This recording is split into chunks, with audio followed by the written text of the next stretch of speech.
right. Welcome to our third lecture. Today I'm going to talk about the backpropagation algorithm, which which provides the backbone for most of the training algorithms that we're going to see. And we're going to apply backpropagation to take derivatives of network components so that we can actually optimize them using stochastic gradient descent and similar algorithms. So today I'm going to try writing on this thing instead of the board so the recording goes well. But if you have any questions, if you want me to explain something, please don't hesitate to ask. So any questions before we get started? Very good. So I want to sort of establish some terminology. I know most of you probably took machine learning before, so you're probably familiar with most of this, but for the rest of the semester I want to make sure we understand each other. So let's start with sort of components of machine learning.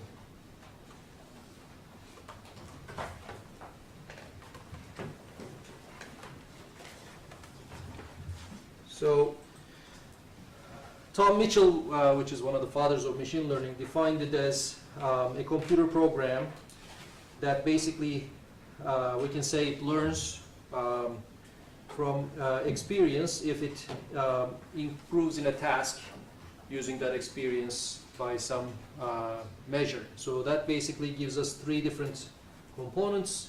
So we need a well-defined task. We need a performance metric, and we need experience. Different machine learning frameworks can be summarized in these terms, including reinforcement learning, deep learning, unsupervised learning, other types of learning. So today we're going to focus on supervised learning.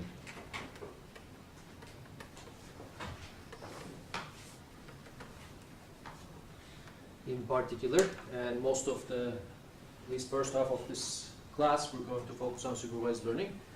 Who can tell me what supervised learning is in these terms? So what is the task? What is the experience? And how do we measure performance? Anybody? To find the relationship between the outputs and the given inputs, that is the task. Okay.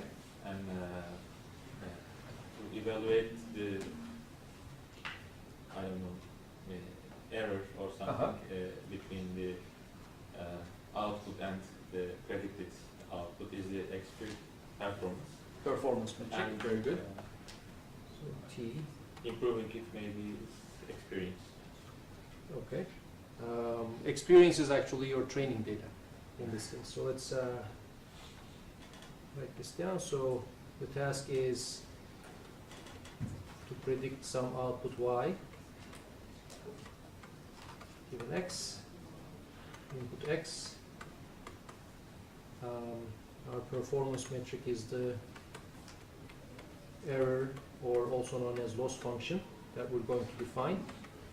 So an example for numeric predictions could be a squared error, for example, the square difference between the two things. And our experience will be a data set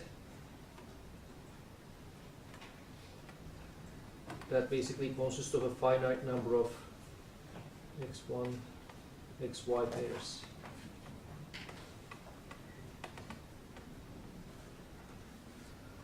So this is not the only type of learning, but this is basically what we mean when we say supervised learning.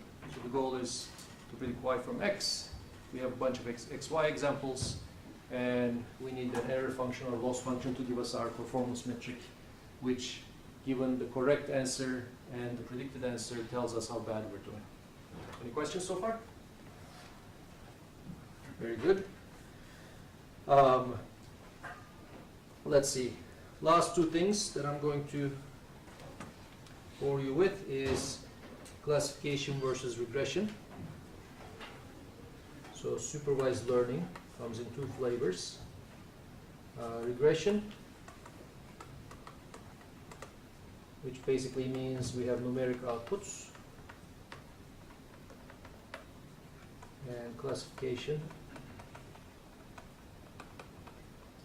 in which case we have categorical outputs.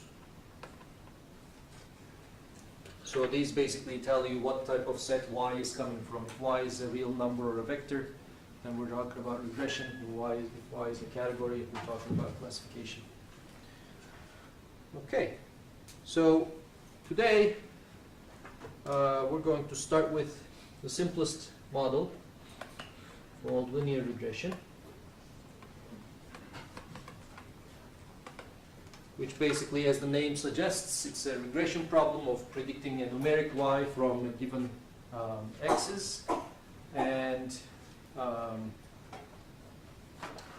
it's linear in the sense that the model we're going to use is going to be a linear one. So let's define that. So linear regression model looks like this. Y hat. So I'm going to use this hat as the predicted indicator. So this is not the real Y, but the predicted Y is going to be some linear function of x. W is going to be a weight matrix or vector or scalar, and B is going to be a bias vector or scalar, depending on the dimensionality of the problem. But this is basically the model we're going to try to fit to the training data, which, as I mentioned before, comes with a bunch of example XY pairs.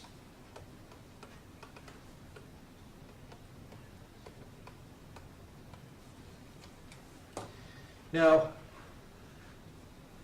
you may ask, why people would ever use linear regression for any real-world problem. So we rarely expect real-world x's and y's to follow a straight line, right? So and the answer to that is basically we have to start somewhere. So when somebody actually gives you data, that means they usually don't have a causal model of what's generating this data. So most of the time in real world, when you face an application, you're not going to know the exact real model, the exact real process that generates this data.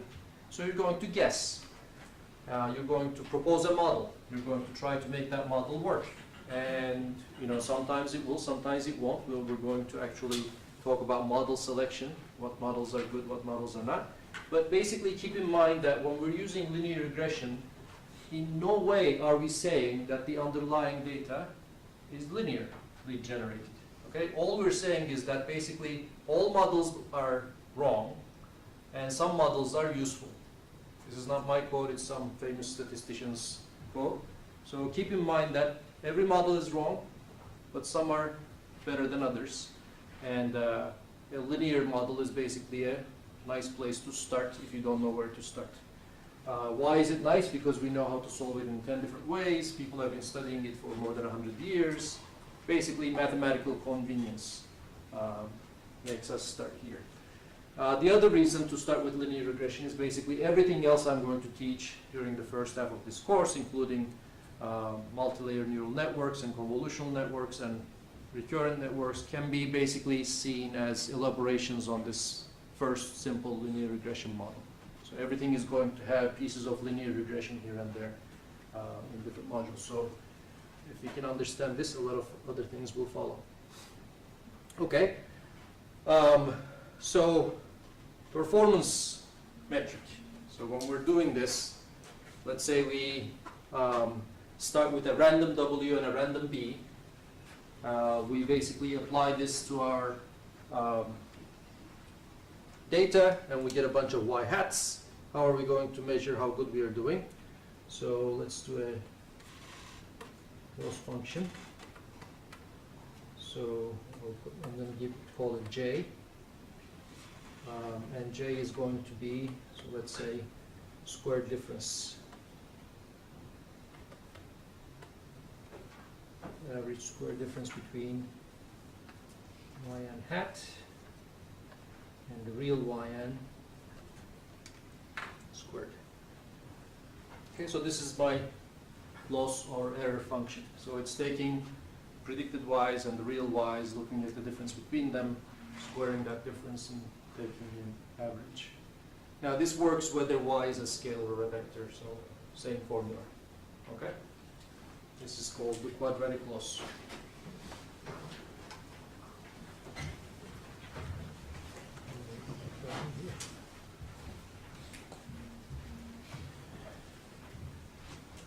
Okay, so the way we're going to minimize this, we want to minimize this error by adjusting W and B, and as I sort of hinted at in the first lecture, the way we're going to do this is by taking derivatives of the adjustable parameters with respect to the output, so that we can basically move in the direction that will reduce the output being J or error. Okay, so you might say, oh, you know, I don't know where the W and B are in this loss function, so let's make that explicit. So I'm going to write loss for example n, Jn, and I'm going to make everything very explicit. W times xn plus b, that's y, and y hat, sorry, and I'm going to subtract yn from that and take the square. So this is basically the loss for a single example, explicitly stated with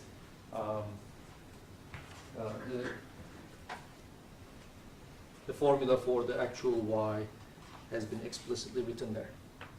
Okay. So what I would like to do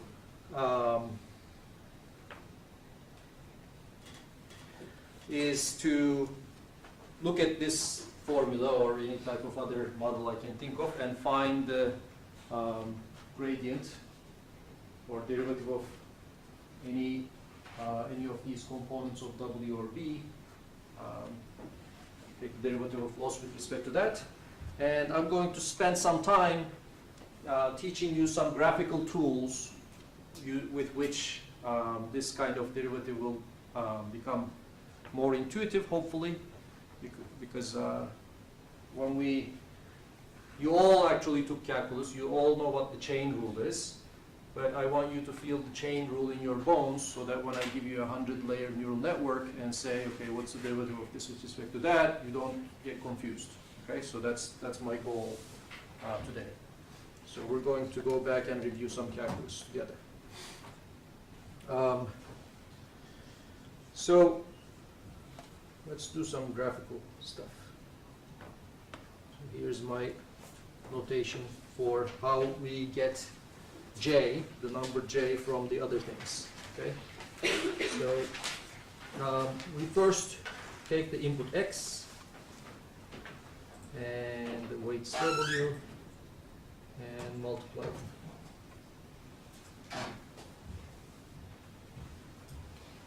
Okay.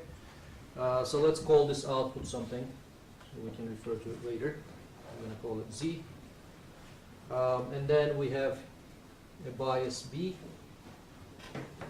which we add to this output.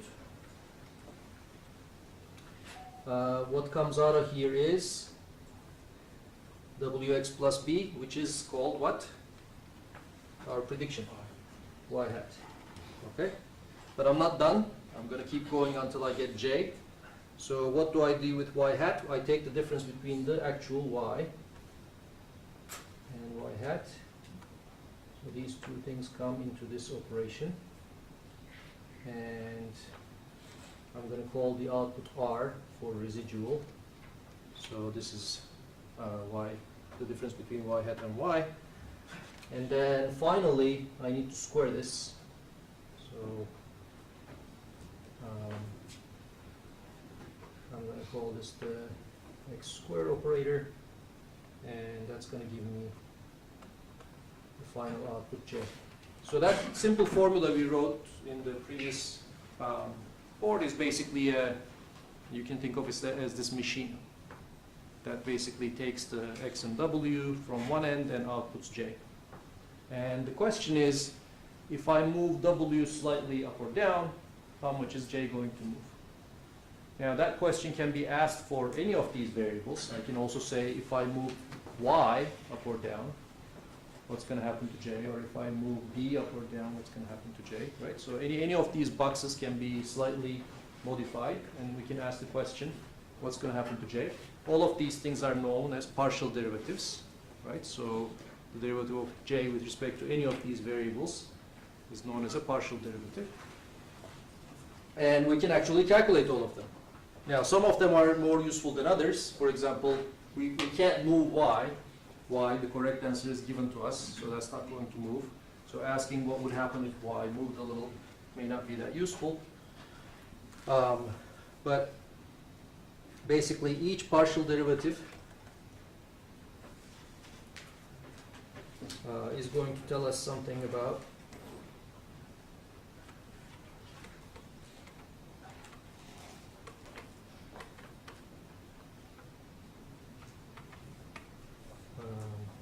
j x y tells us how much j moves if we move x, I by a small amount. Okay.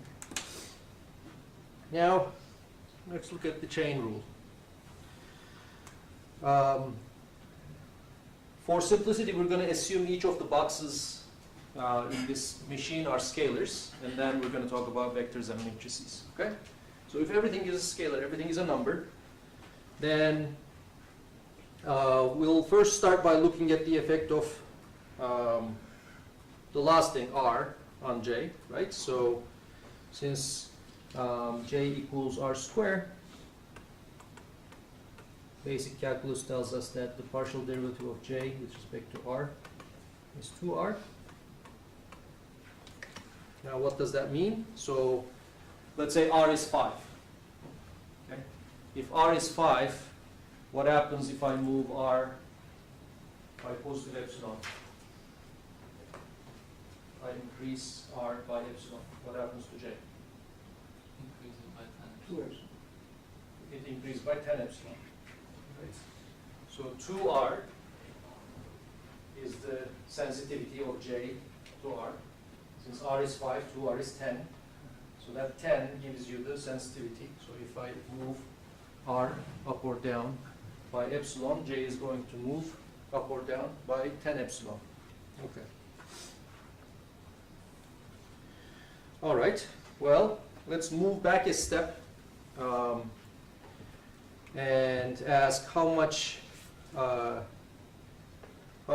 hat, for example, has an effect. Okay. So we know that r equals y hat minus y, where y is, for all intents and purposes, a constant. Again, basic calculus tells us that the sensitivity of r to y hat is just 1. Right? So since we're adding or we're subtracting a constant here, if we change y hat by epsilon, then r is going to change by exactly the same epsilon. Now what does that say about the sensitivity of j to y hat? So if I try to move this by epsilon, how much is j going to move?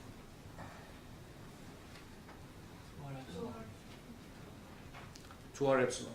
That's right. So since we're assuming r is 5, 10 epsilon again. Same thing, right? Because moving r caused j to move by 2r epsilon. And moving y hat is the same as moving r. You know, however much we move y hat, r moves exactly the same amount. So it has the exact same effect on the final j. Now, the way we express this via the chain rule is as follows. We say, I think this is the Leibniz notation. So the sensitivity of j to y hat is actually, can be written as the sensitivity of j to r and the sensitivity of r to y hat. And that's 2r times 1, which is 2r. And this is known as the chain rule. So basically, chain rule is nothing but a way for us to move these sensitivities one step backward. Okay? Any questions so far?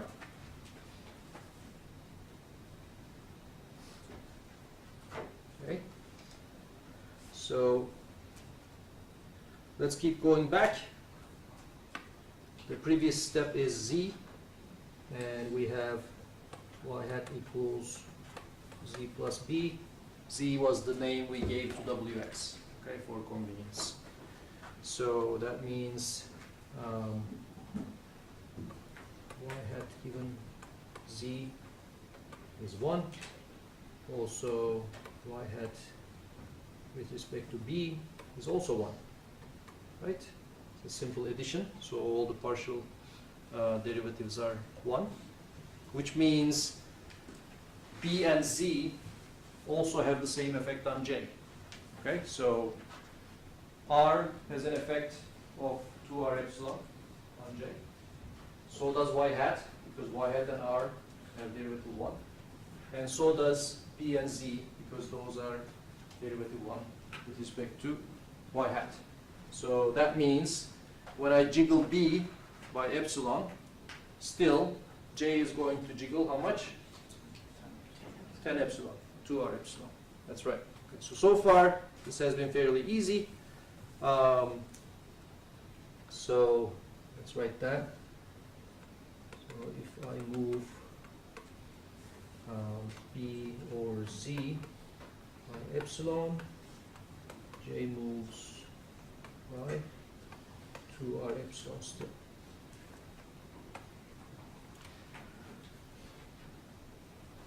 So in the next step we have, in the previous step I should say, going back to my box, we did j to r, to y hat, to z, and finally we can go back to w and x.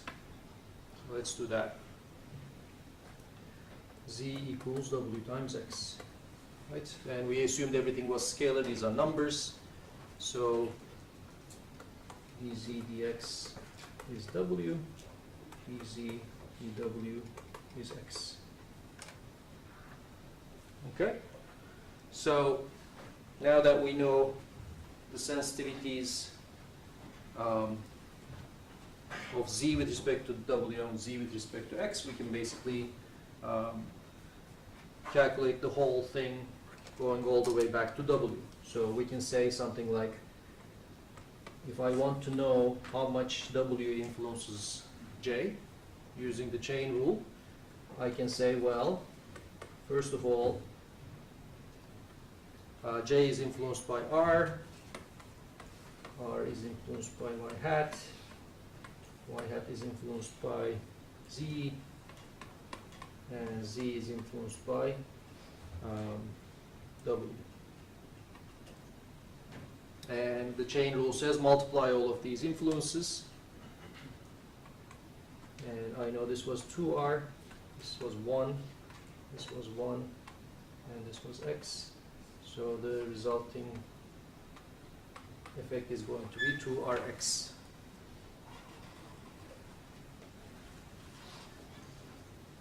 Okay, so if r is 5 and x is 10, and we're going to, if I move w a little bit, then j is going to move 100 times more. Okay, 50 times 2, 10 times 5 times 2 is 100. Any questions so far? All clear? Means the picture again. Now, I'm going to draw another picture with the same same guys going backward. So let me put this again. Actually, I'm going to put it here, right below this. And let's see if I can figure out how to delete this.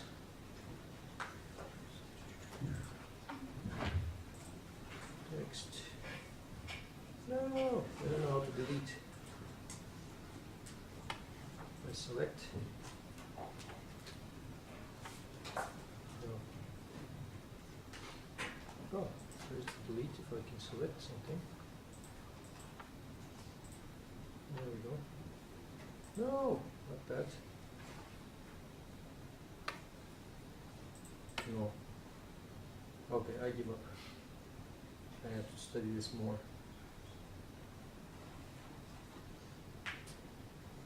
Okay. So what I want to do is basically draw a backward picture. And on top of every box, write the sensitivity of J with respect to that box. Okay? So if I actually start on the right, so I know how the forward operation of this machine is. If I actually give it X and W, I can basically follow it through and know exactly what how each of these round operations work, right? So what I want to do to represent this chain rule is actually build a machine that goes backwards. So, and for every box, starting from the rightmost box, ask how sensitive J is to this box, okay? And I'm going to write it on top of the boxes. So how sensitive is J to itself? Well, it's, now I'm totally messed up. Okay. It's 1, right? So sensitivity of J with respect to itself is 1. So this is like asking, if I move J by epsilon, how much is J going to move? Well, 1 epsilon, so that's 1. So I go back and I found that the sensitivity of R, the sensitivity of J to R was basically 2R, right? And I'm going to move back and say, well, R comes from y hat minus y. So what is the sensitivity of J to y? Well, we already know y hat is 2R. What's the sensitivity of J to y? Minus 2R, because there's a minus sign, right? So y is being subtracted. So that means if I increase y, J is going to decrease. I move back, B and Z are all 2R. And I move back, and finally W and X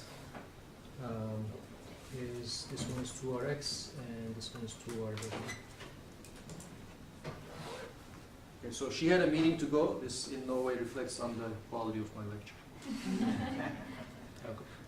So what I would like to do, when I first started writing KNet, is to automate this process so that any computational graph that I give to the computer, it can do these calculations automatically.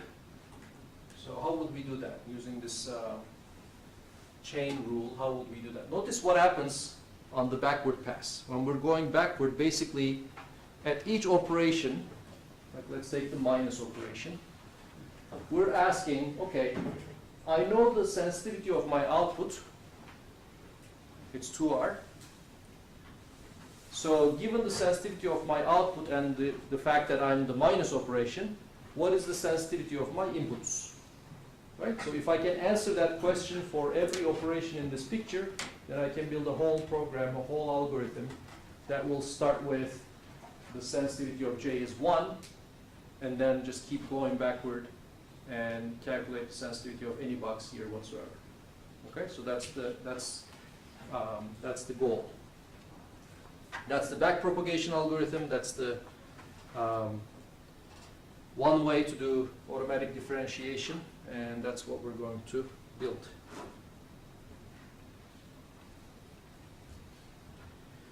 Okay, so for this, I'm going to give you an exercise. So I have different types of boxes, right? So let's say I have the times box, multiplication box.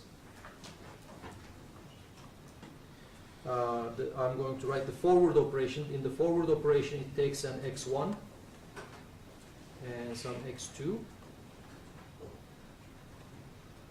and out comes its output, some kind of, y equals x1, x2. So this is the forward operation of this box. Now for the same exact operation, I would like to define a backward machine. So how is the backward machine going to work? Well, all the arrows are going to be reversed. Okay. And the backward machine is going to start with the sensitivity of the output. So let's say somebody tells me what is dj dy. Okay, so how much does j move when my output moves a little? That's already known. I'm in the backward pass, so somebody after me already calculated this number. So the question is, can I take this and calculate how much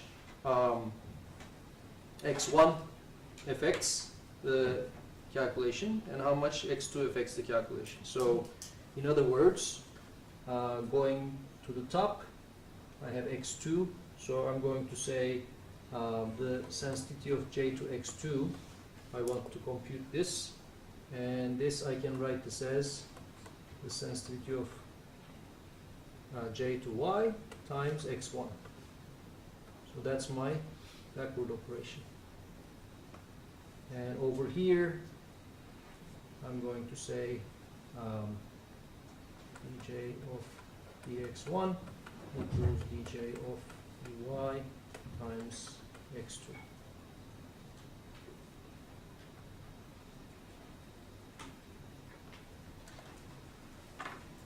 Okay? So, the forward machine, if I give you two numbers, x1 and x2, it knows what to do. It can output the y. The backward machine works the other way. Given dj dy, it can basically perform the written operations and give me two outputs. One is the partial derivative with respect to x1, the other one is the partial derivative with respect to x2. Okay? So if I build this little machine, then I can drop it anywhere I have a multiplication in my whole computational graph, and it will help me perform the backward pass. Okay? So your task for the next 5 minutes is to help me build the other backward machine. So I'm going to draw the forward ones. So here's the square machine. Yeah? Are the y's here y hats? These are not related to our model. These are basically general variables. x1, x2, I'm just making up these names. It's basically just indicating that this is the, whenever you give it an x, this guy gives you y equals x squared. For example, here is addition and multiplication. x1, x2, these go into the addition box, and out comes a y that is x1 plus x2, and finally there's a subtraction box. I mean, in a real system there's more boxes, maybe on the order of 100, which I painstakingly defined in KNet so that you didn't have to, but I'm going to torture you just a little bit for your own good. Okay, so these are your 3 forward boxes. You have 5 minutes to draw the backward machines for each of these boxes. Okay.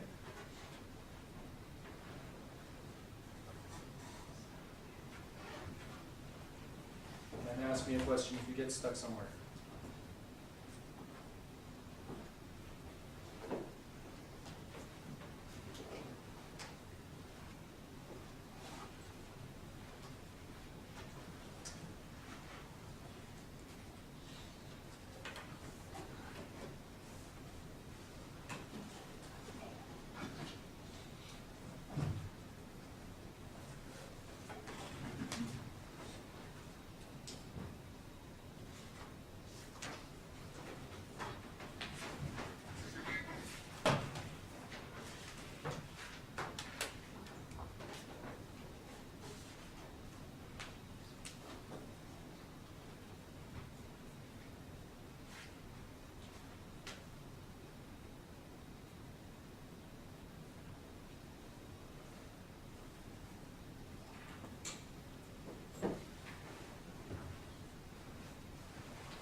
Okay, I'll just do one of them if you want to check.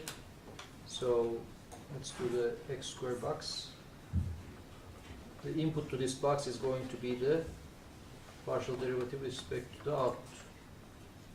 And the single output of this box is going to be partial derivative with respect to the input, which is basically the output times what? 2x.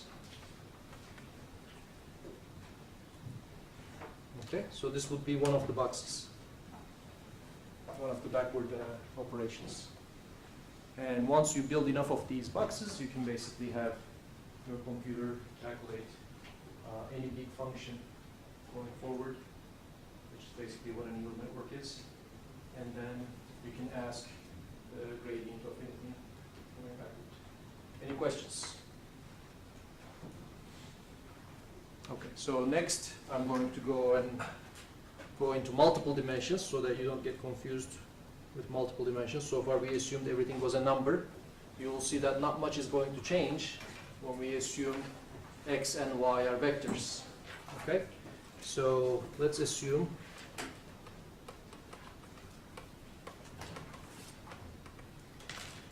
x is d-dimensional and y is c-dimensional. So it turns out, I was looking at Wikipedia the other day, so if x is more than one-dimensional, then this is called a multiple linear regression, and if y is more than one dimension, it's called a multivariate linear regression. Okay, so if some statistician talks to you, remember that. But basically all it means is that instead of numbers, we're going to deal with vectors now. Well, so that means, for example, z equals wx is now a matrix vector product.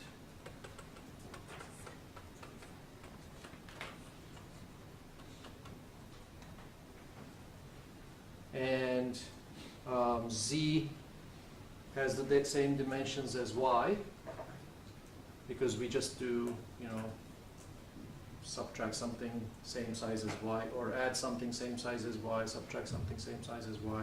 So z and y are similar in dimensionality. So what's the dimensionality of W? Right, so C times D would be the matrix. I'm going to show you another graphical trick to figure these out, but let's first do the backpropagation in this universe. So let's talk about our loss function. I said the loss function works whether or not our residual R is a scalar or a vector. If it's a vector, we basically take the squared norm of the vector, which is just equal to sum of Ri squared. Okay, so I take each component of the vector and I square them. So that means, just using simple calculus, I can say the sensitivity to any particular component of R is simply 2Ri, because it's just a simple sum, right? And if I put the sensitivity to R1, R2, R3, R4, these are the components of R, all together in a vector, turns out that's called the gradient vector. So gradient is nothing more than the answers to all the individual component sensitivities. So let's define the gradient of J with respect to R. This is basically a vector that has components of R.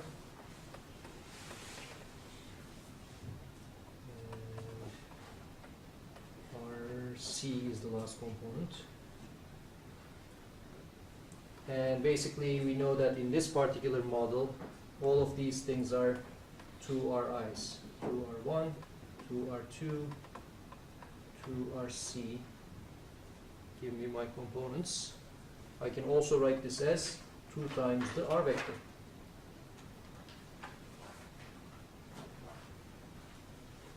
Okay, so if you use vector notation and you're lucky, most of the time you have the same answer as the scalar case. So in the scalar case, remember that the derivative of J was 2R. And in the vector case, it turns out the derivative of the gradient of J is also 2R. The only difference being R is now a vector. Okay? And we call it a gradient instead of a derivative.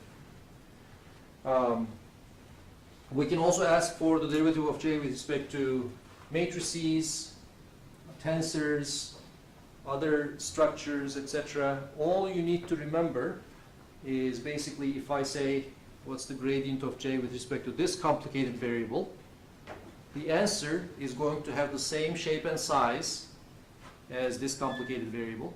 So if the input is a matrix, then the gradient is a matrix. If the input is a vector, the gradient is a vector. Okay? And each element in this complicated structure that we call the gradient is going to tell you the sensitivity of J to the corresponding element in the original input. That's it. So whatever your input shape is, your gradient has the same shape, where each corresponding entry gives you the sensitivity to that entry. Okay?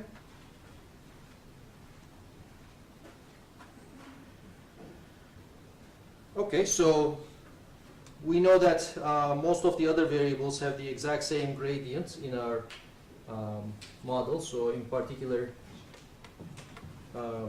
this R is also the sensitivity of y hat.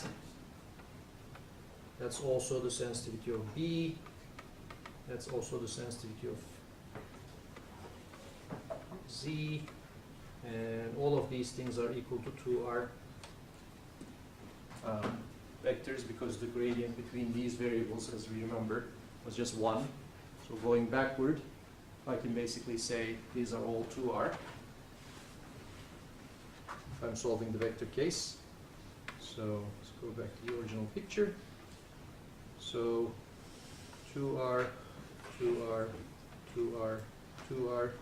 So those answers don't change going back when you have a vector. The only thing that's non-trivial is this operation, the matrix vector product.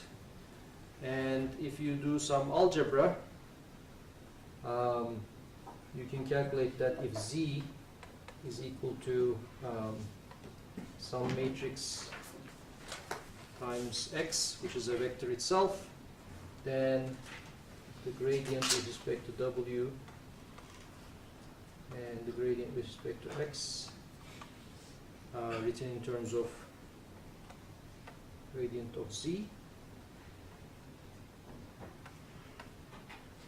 I always forget where the transpose goes and the orders, so you need to just memorize these things. Transpose times Z of J. Okay, so this is also, the gradient with respect to W is, X times the incoming gradient, and in the other case is W times the incoming gradient. However,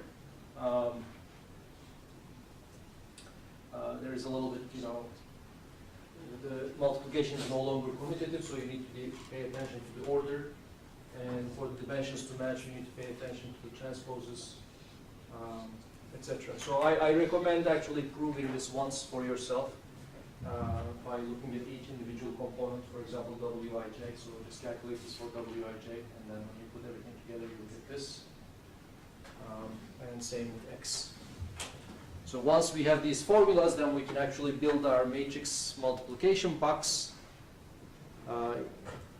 Going forward, if something is a matrix multiplication, going backward, this is how the backward arrows would work.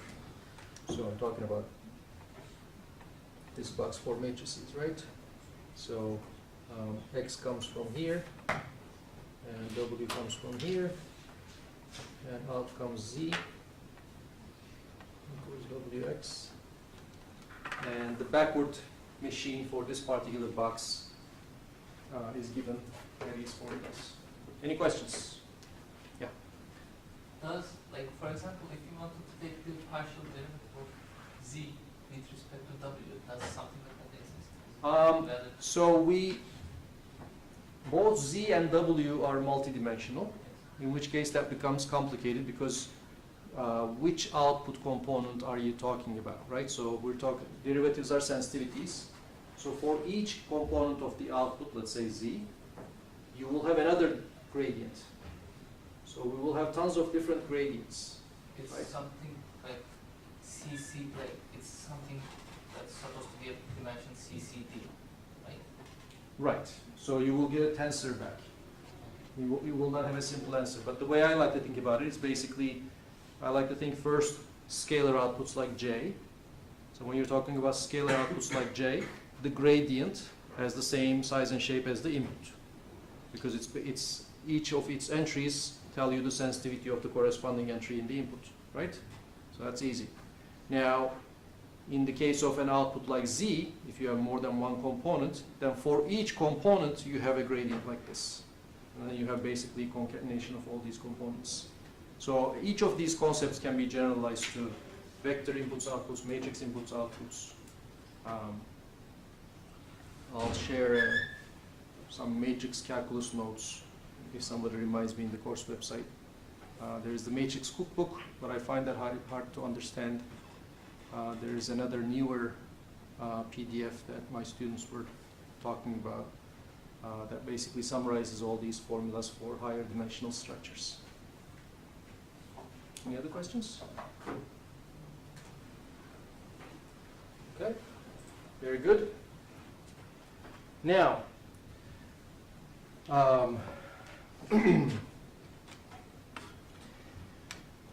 first of all, let me first teach you Burak Erman's matrix multiplication method.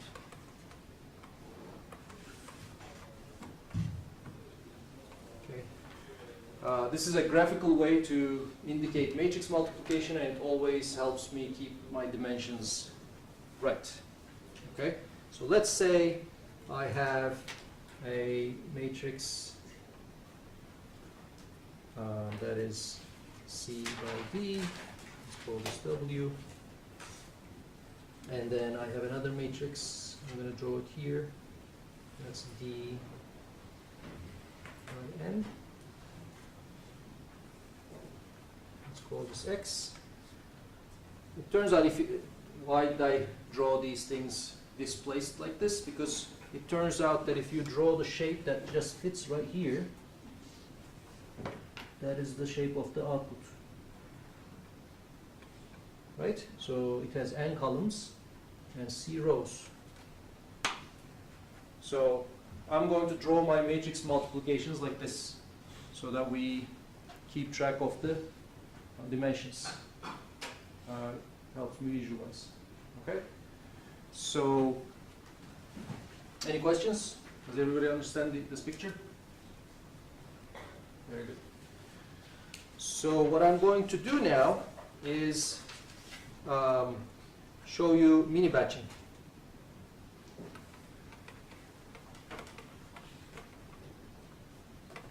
So mini batching is basically the technique with which we process a certain number of instances at once. Instead of going through the training set instance by instance, we're going to go through the training set 100 instances at a time. And the main reason we're doing that is related to computer architecture. We're going to use GPUs. GPUs are happy when you actually fill them with lots of operations. So it turns out it's much faster to group these inputs and pass them in one pass. Calculate all of their residuals in one pass, all of their losses in one pass. Now, how do I do that? I do that using matrix multiplications, and Burak Hoca's notation actually makes it sort of easier to show this. So let me first do the forward pass. So in the forward pass, we first start by W times X, right? So let's say, and we said X's are D-dimensional. So what I'm going to do is, here's a D-dimensional X. I'm going to put the next instance right next door, another one right here, another one right here. These are multiple X instances. There's N of them, let's say. N is my mini batch size, something like 100. So this is my X inputs. And I want to process them in parallel. I want to process them using a single matrix multiplication. Okay, I can totally do that if I actually have a D by C weight matrix. I can just multiply the two matrices together, and I'm going to have the output of each instance right here. So we called this Z earlier, right? So this column, the first column, is going to be the Z for the first X instance. The second column is going to be the Z for the second instance, etc. Okay? So this way I can actually process 100 examples at a time. This is called mini batching. And all I have to do is basically put the X's together in a group of 100. Questions? Yeah? Are each one of those columns one vectors or? Yes. So we assumed X was a vector. Each Xi, in the previous slide we said X inputs are D-dimensional vectors. So what we're doing here is basically we're putting N of these vectors together into a matrix and multiplying them all with W at once, which gives us all the answers at once. More questions? Somebody else have a question? Yeah? So we simultaneously calculate W times each one of these rows? Well, if I put all the X's together in a matrix, and I call matrix multiplication W times X, then the output matrix is going to give me all the answers together. So that means with one matrix multiplication, I get 100 answers at once. Okay? I don't need to do 100 different multiplications. I get away with one multiplication, which is much faster. So let's continue. What's the next step in my model? I add a bias, right? What's a bias? A bias is a c-dimensional vector.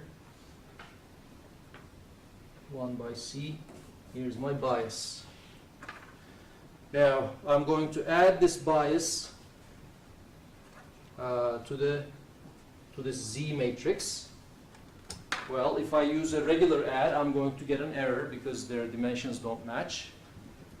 But if I use a dot plus, which you learned in your Julia tutorials as the broadcasting version of plus, which does what? It basically takes B and adds it to every column of the Z matrix, which is exactly what we want. Okay? So this here was a little matrix multiplication operation that took these two guys and gave me that. And here I have a little dot plus operation that takes the Z and the B, and the output from this is going to be, again, a bunch of columns that I call y hat. Okay? So this here is broadcasting addition operation.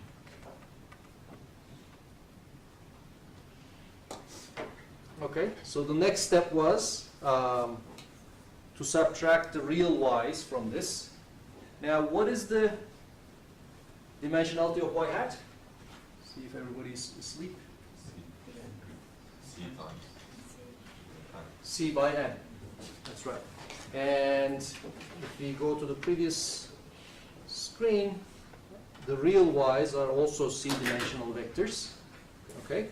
So what I'm going to do is I'm going to put a bunch of real y's together here. So these are real y's.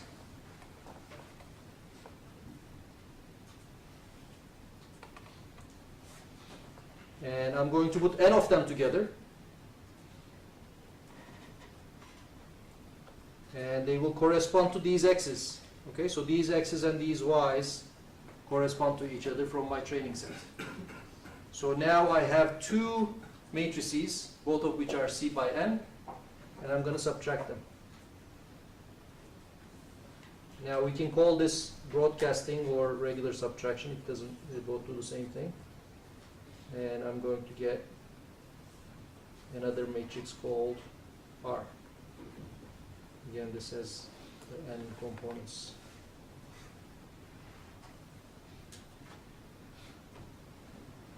And finally, I'm going to take the square of everything in R, the squaring operation, and maybe I'm going to add them together, and I'm going to get a 1 by 1 scalar answer called J. There might be a 1 over n in front of this. And that's my forward machine. This forward machine uses mini batching to process n instances together. Okay? At the end, the loss, the J I get, will be the average loss of all 100 components. Questions?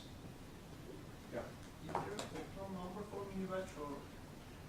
Yes, it depends on your problem size. I would highly recommend experimenting with a bunch of different numbers and seeing which ones go fastest. Okay. So when I say fastest, that's a double-edged sword, because the bigger you make your mini batch, obviously the faster per instance operations will become. But as we will see in the stochastic gradient descent, after every computation of this gradient, we're going to take one step. So the cost of each step becomes higher when your mini batches grow. So there is an optimum sweet spot. Ask me again after we talk about stochastic gradient descent. Any other questions? All right, so, and now you probably know how to get back. I leave it as an homework to draw the backward machine. Okay, so let me start here. The backward machine starts with a 1 because the sensitivity of J is 1.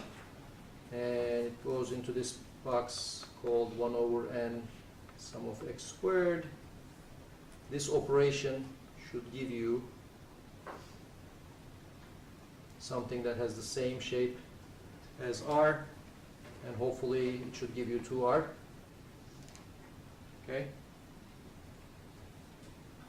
And each of these boxes here should have a corresponding backward box that gives you the gradients. The only complication is basically in the bias vector because we use the so let's draw this here. So this is the box corresponding to Z, this is the box corresponding to B, and we dot plus them to get our y hat. Going backward, we have an interesting situation. First, this whole thing is going to go back and give us the gradient with respect to y hat, right? Which is going to be a whole matrix, C by n matrix. And then from here, going backward, I'm going to have to calculate the gradient for Z, which is easy. It's just an element-wise gradient operation. So for each element in y hat, there's a corresponding element in Z, and you can apply the simple formula for plus for that. But for B, the dimensionalities are different. So what's the rule going to be going backwards for B? So in other words, if I know the sensitivities of each of y hat's components, how do I calculate the sensitivities of B?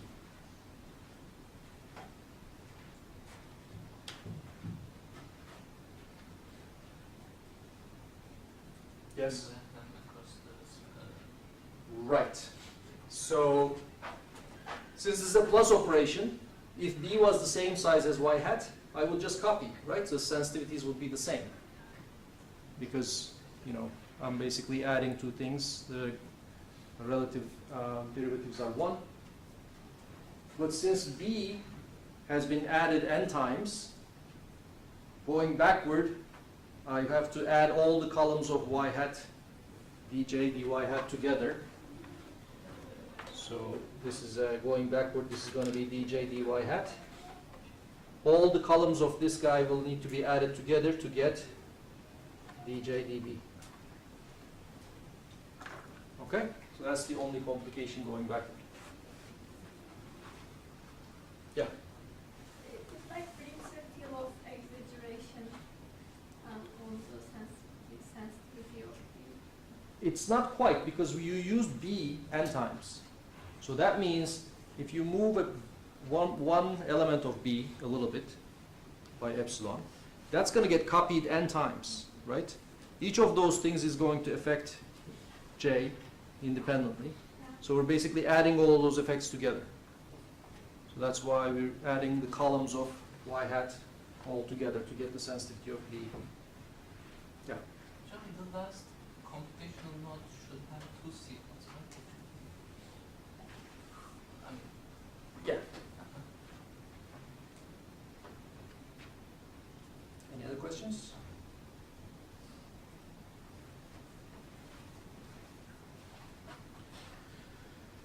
All right, so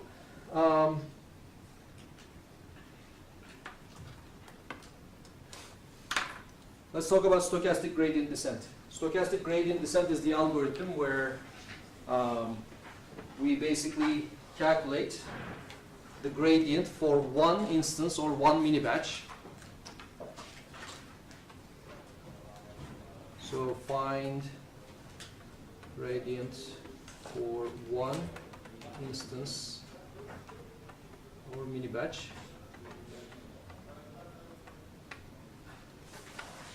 And move weights in the opposite direction.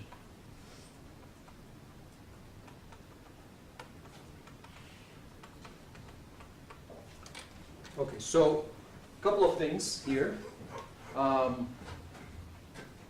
So that means every time I read a new instance or a new mini batch from training data, I'm optimizing a slightly different function, right? So the loss J, the way J depends on my parameters W and B for one mini batch is going to be slightly different than another mini batch. I'm multiplying them with different x's. Okay, so all the derivatives will be different. So ideally, what I would like to do is I would like to take gradients with respect to the real loss. Real loss meaning like if I knew the whole population of instances in the universe and I could optimize my function with those instances in mind, with the whole population in mind, that would be the ideal thing to do. But what I'm doing is I'm basically calculating the loss and the gradients of loss for one mini batch or one instance. That's where the word stochastic comes from. Because that one mini batch or one instance may not be representative of the whole population. This means I'm basically going in a slightly wrong direction when I do this gradient descent. Okay? And that also comes back to your question, which is where is the ideal mini batch size? Right? So let's think about this.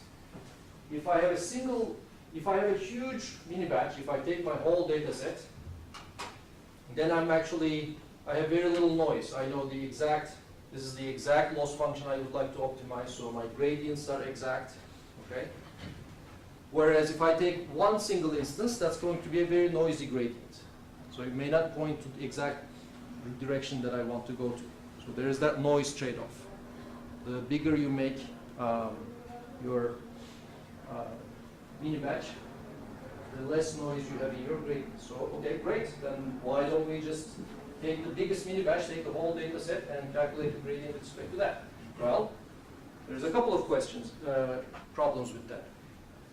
When you're moving through the optimization space, you may not always want to go in the same direction forever.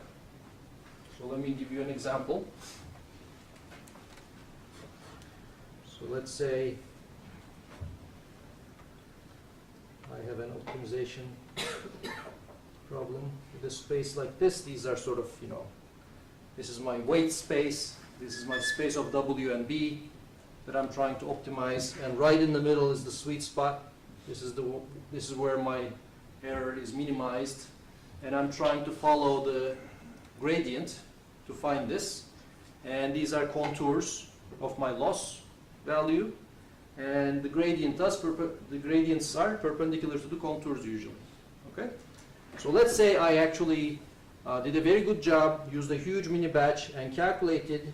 Let's say I'm here, calculating the gradient exactly.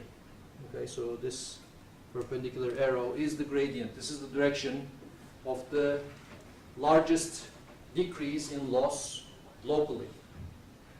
Okay?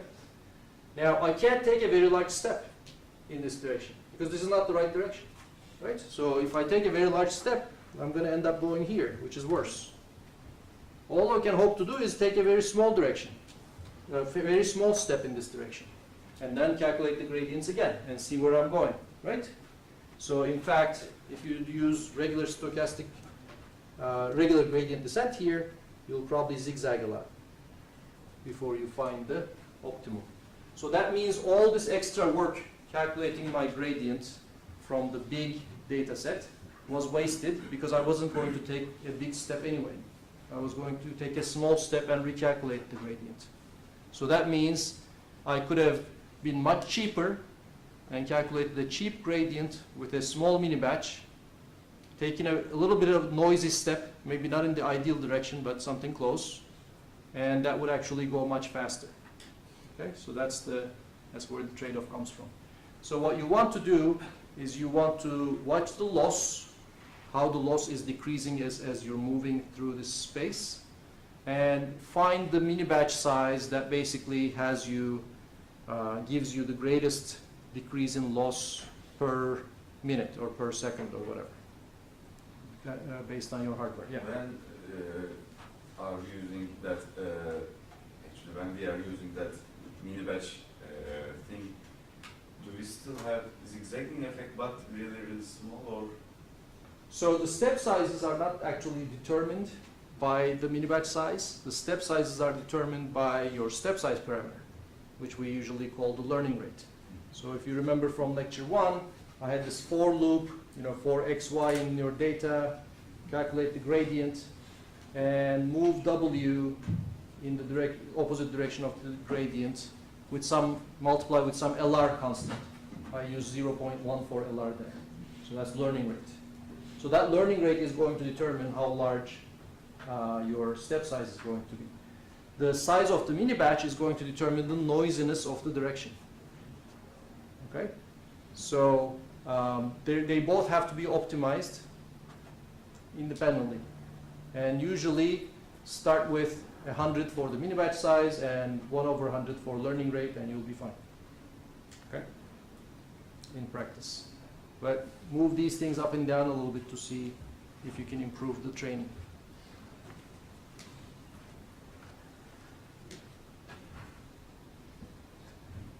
Okay, any questions about stochastic gradient descent?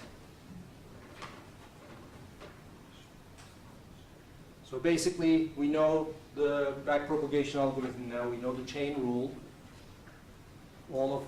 Backpropagation algorithm is simply the thing that calculates all the gradients that we saw graphically.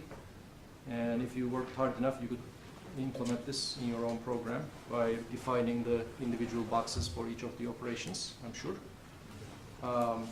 And stochastic gradient descent is just the algorithm that takes the data 1 millibatch at a time and then takes a small step in the opposite gradient direction.